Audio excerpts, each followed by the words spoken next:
Guys, I'm gonna tell you, I've heard some pretty bad takes from Rob Parker. Okay, Rob Parker might be one of the worst sports analysts that I've ever heard in my life, and I'm gonna tell you, that ain't got nothing to do with race. All right, it has nothing to do with race.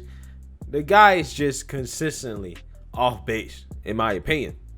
But he gets paid to do this job, right? And one of the worst articles I've ever read in my life, he pushed out and said that the push for Tom Brady as the greatest ever feels like great white hope talk. Okay. Obviously, this is a continuation of the denigration of Tom Brady, trying to put down the fact that the man has won 7 rings in probably the hardest sport to win a championship in. Okay. Football. All right. You know how many things have to go right time after time after time again to win 7 rings?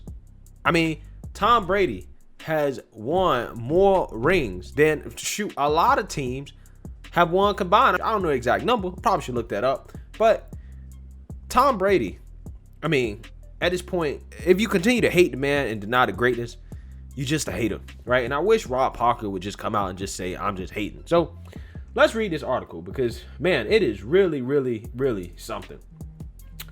Once Tom Brady won his 7th Super Bowl ring on Sunday, you knew people would gush all over the 43-year-old Tampa Bay quarterback.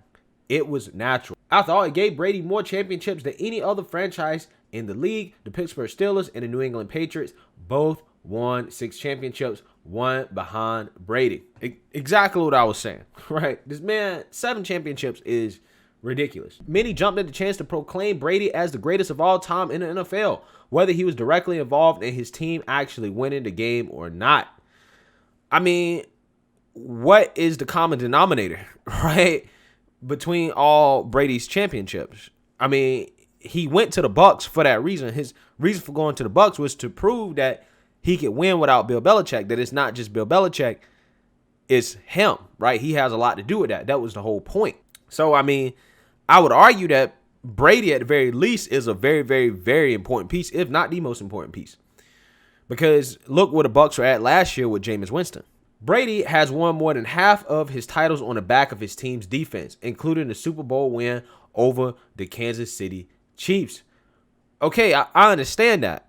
But, I mean, it is a team sport, right? So, I mean, you can't down the man because he had, a good defense, right? I mean, he could have went out there and laid an egg, right? We saw Jimmy Garoppolo last year in the Super Bowl, who basically laid an egg, and everybody agrees that he basically stopped the 49ers from winning the Super Bowl.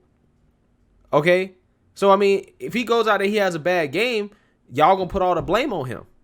If he goes out there and has a great game, then he probably should get a lot of the credit. That's just how it goes when you play quarterback.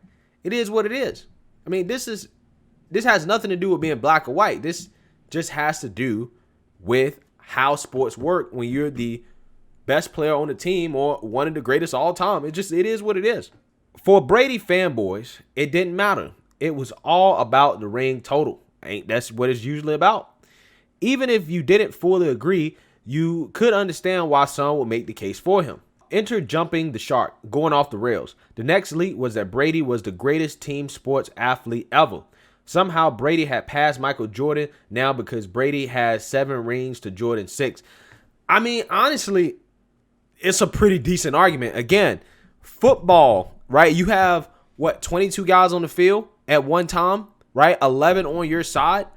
During the NBA, you got 5 guys on your side. You got 10 guys on the court at a time, right? So in the NBA, individuals can have more to do with winning than in the NFL, right? An individual like Michael Jordan can have more of an impact. The fact that Brady has found a way to win in a league like the NFL, where it's really hard for teams to win just 1 championship, let alone win 7, right? As a player, that's crazy.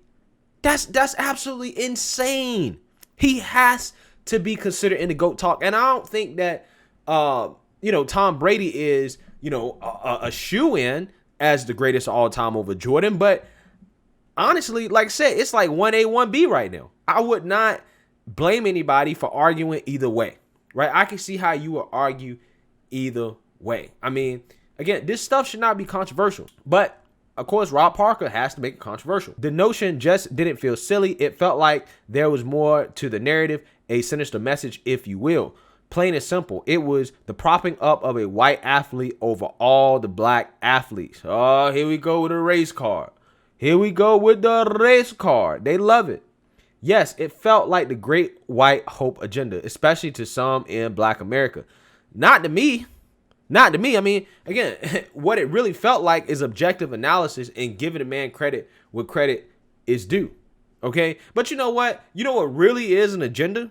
The agenda to push Patrick Mahomes as the greatest quarterback ever when the man only won one Super Bowl. I think that's honestly a more sinister, racially motivated agenda, to be quite honest with you.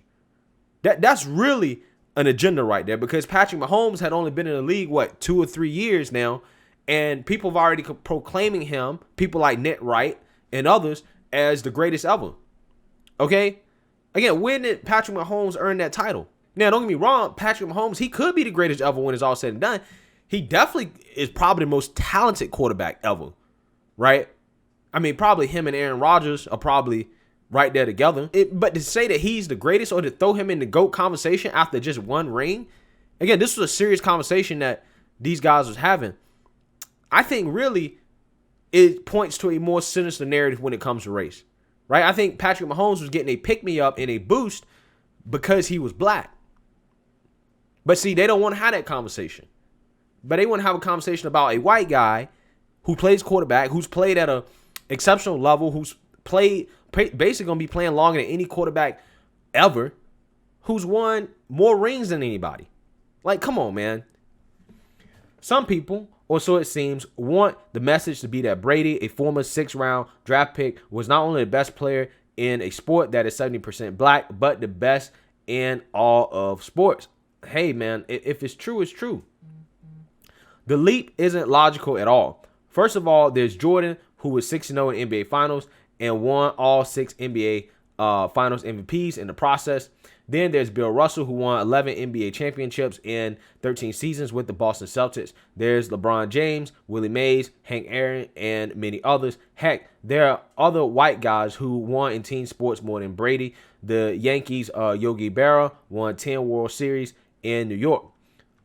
So it can't just be the ring count that makes you the greatest. And even as great as Brady is, many will concede that he isn't the best quarterback ever. Maybe the most accomplished because of all his records and titles, but hardly the greatest who ever played. See, this is what I hate about the whole GOAT conversation, because people cannot properly differentiate the best versus the greatest, okay? When you talk about the best to ever play, right, you could be talking about talent, you could be talking about stats, you could be talking about things that are purely what you measure on paper in terms of just playing the game, okay? When you talk about greatness, you're starting to get into the realm of accomplishments, right? Impact on and off the field. Like, you're starting to get into a more subjective analysis, right? Obviously, in order to be the greatest, you got to be at the top of your position, right? You got to be in the top, top 5 at the very least. And if you win more than all the other guys that are also in that elite category, that is what propels you up in the greatness category, right? And this is, I think, what a lot of people get confused about the GOAT debate, in my opinion. You know, a good example is this, that I think Floyd Mayweather, in terms of straight up boxing, he is the best boxer of all time that I've ever seen. I mean, the dude is incredible. He's mastered the art of what boxing is, which is hitting your opponent more than you get hit. Nobody's better than Floyd Mayweather at that. Okay, he's the best, right? And some people may disagree with that. However, everybody agrees that Muhammad Ali is the greatest, not because he was the best, right, or the best boxer ever, right? He had the best skills. It's because he won, and then also on top of that, the impact that he had on the sport and ostensibly on the world. Okay, that's how it works. Brady has definitely had more impact, in my opinion, than any other quarterback that I can think of in the NFL in history, right? I can't think of any player that's been more impactful, that's won more, and that's been more accomplished than Tom Brady. So, I mean, at the very least, I do think it's shut and closed. Like, I mean, he's over Joe Montana at this point in terms of the greatest quarterback ever, in my opinion, right? So, you know, I think that a lot of these guys that get paid to talk about sports, they can't even properly set up the argument and differentiate what they're talking about when they mean best versus greatest. And that really annoys me about these sports conversations. Even Hall of Fame former Packers quarterback Brett Favre couldn't co-sign that. Here's what he said about Brady on a Boston radio show. I think Tom Brady, his leadership, his competitiveness, is he the most talented quarterback? I don't think anyone would say that, but he's got the it factor that you hear people talk about. The, quote, it factor is a long cry from being the greatest team sport athlete. This current over-the-top narrative feels like when Larry Bird came on the scene in the NBA, fans and TV announcers talked about Bird's play as if he invented basketball. There was the feeling that there was a narrative that the best player in the 80% black league was white. I mean, quite possibly, who was he competing with? Magic Johnson? They was going back and forth, right? They was going back and forth.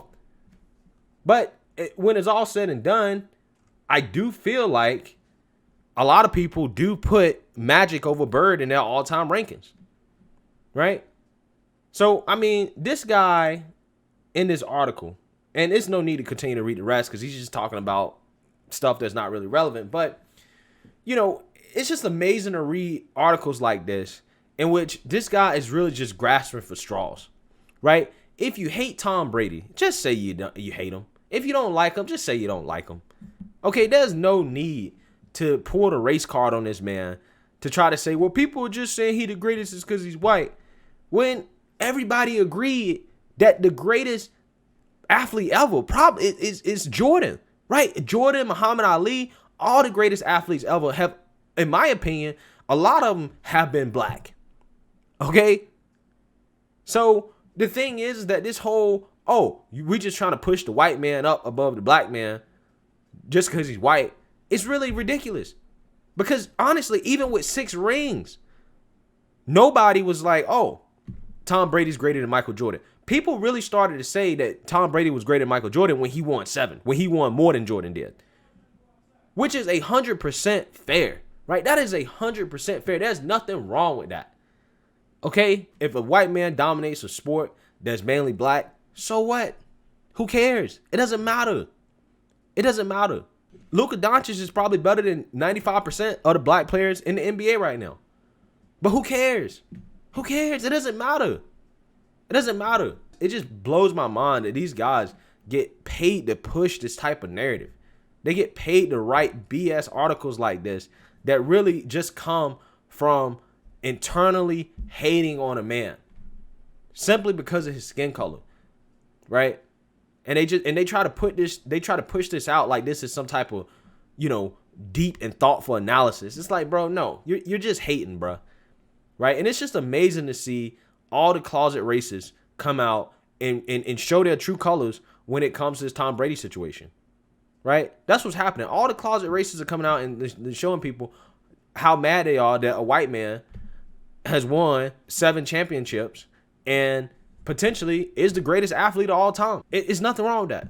At the end of the day, hey, Patrick Mahomes, he better start working harder, right? The next black athlete that comes up, they better start working harder. They better start winning more. They better outcompete. Ain't that what sports is about? So let me know what y'all think about this. Is Rob Parker on to something here, or is he just hating? Let me know in the comment section. Make sure you like, comment, and subscribe. Most importantly, share a black conservative perspective. Peace.